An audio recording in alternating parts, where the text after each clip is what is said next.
artiste, Jizen. Je suis sur un label qui s'appelle le label Doing It depuis 2009. Toutes mes sorties de projet, c'était ça. Et puis je suis plus dans un côté hip-hop, jazz, mais un peu hybride. Je tente un peu tout. Voilà, c'est la grande question, mais je connais la réponse parce que j'ai tellement de respect pour ce nom de DJ. Et donc une technique, c'est de l'entraînement, enfin c'est énorme. Les gars sont... Donc je peux pas prétendre en fait de mettre ça. Je suis un mixeur, je sais mixer les sons, je sais bien les enchaîner. Ma petite plus-value, c'est plus sur une sélection. Je suis un peu un fouineur, j'ai essayé de dégoter le petit son que personne n'a. Enfin, c'est un peu la compète depuis tout le temps.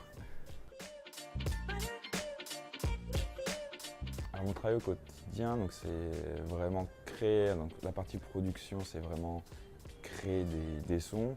Donc ça peut aller faire de l'instrumental, comme de l'habillage sonore. Tout aussi un travail de recherche, donc ce que je disais, des nouveaux sons, des anciens sons. Parce que moi je joue énormément à partir de samples en fait, d'anciens morceaux que je vais remettre à ma sauce. Donc c'est un peu mon quotidien.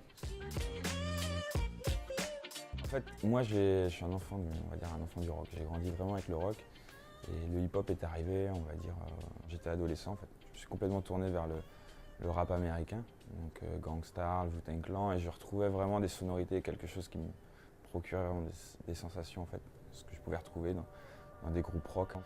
Donc je suis vraiment inspiré par les années 60, 70, donc le rock, la funk, rock psyché. Et des choses vraiment actuelles aussi. Je suis quelqu'un qui ne se coupe pas et qui ne va pas s'arrêter à une époque, comme la fameuse phrase « c'était mieux avant ». Non, je suis vraiment au quotidien chercher ce qui sort, J'ai parlé du rock psyché, je suis un grand fan de King Crimson. C'est un album voilà, phare. En plus, la pochette est emblématique, on la voit partout. Autre chose aussi, Dark Side of the Moon de Pink Floyd. C'est pareil, ça c'est un album et puis ce sont des précurseurs. Et en hip-hop, je dirais Trap Call Quest et Love Movement, quelque chose qui m'a beaucoup inspiré. Le dernier vinyle, je l'ai acheté la semaine dernière et ça s'appelle Krung Bin. On devient un peu addict avec les vinyles et on voit le vinyle passer. On me dit, il faut que je l'achète. Au début, j'étais très stressé, comme beaucoup de personnes. Ça veut dire que, voilà, même pas un petit verre avant, j'étais mais vraiment très concentré. Maintenant, l'expérience fait que voilà, je peux me permettre pas trop de rituels. J'ai la pression, j'arrive vraiment à la gérer. Et mon rituel, c'est que j'essaye vraiment d'être bien avec les techniciens de l'endroit où je suis, les ingés, les régisseurs. Parce que c'est eux, je sais en fait, c'est eux qui vont aussi apporter leurs pattes. Il faut qu'il y ait une osmose en fait.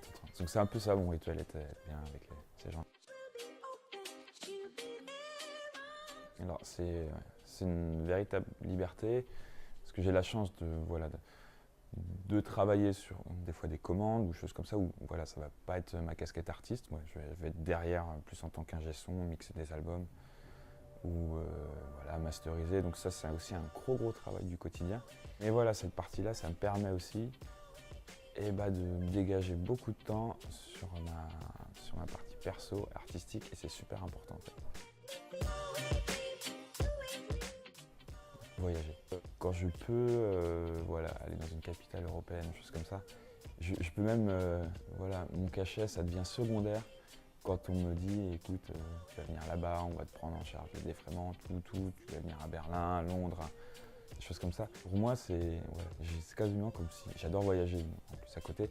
Voilà, c'est vraiment, j'ai une super chance et en plus, rencontrer des gens qui sont des locaux du coin, c'est, voilà, je crois que c'est vraiment ce que j'adore, c'est voyager. Ouais.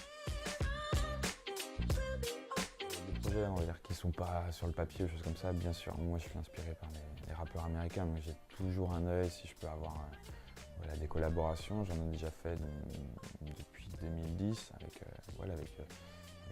des belles personnes. Je pense à Jordan Muldrow, à Mehdi, Stro Elliott qui est maintenant dans le groupe The Roots. Donc voilà, c'est un peu une fierté. Là, vraiment mon actualité, c'est qu'on a créé, et on est encore en création parce que c'est perpétuel, avec mon ami, collègue, artiste qui s'appelle The Head. Et on monte un live en fait, un live qui est très hybride entre le mix, les remixes en live, de la composition. Et ce qui est assez intéressant, c'est que je pars un peu de cette catégorie hip-hop comme on m'attend. Et là, on va partir sur de l'abstract hip-hop, sur de la house, et on délire vraiment, quoi. Et j'espère que ça va prendre, mais j'ai bien l'impression que ça va prendre.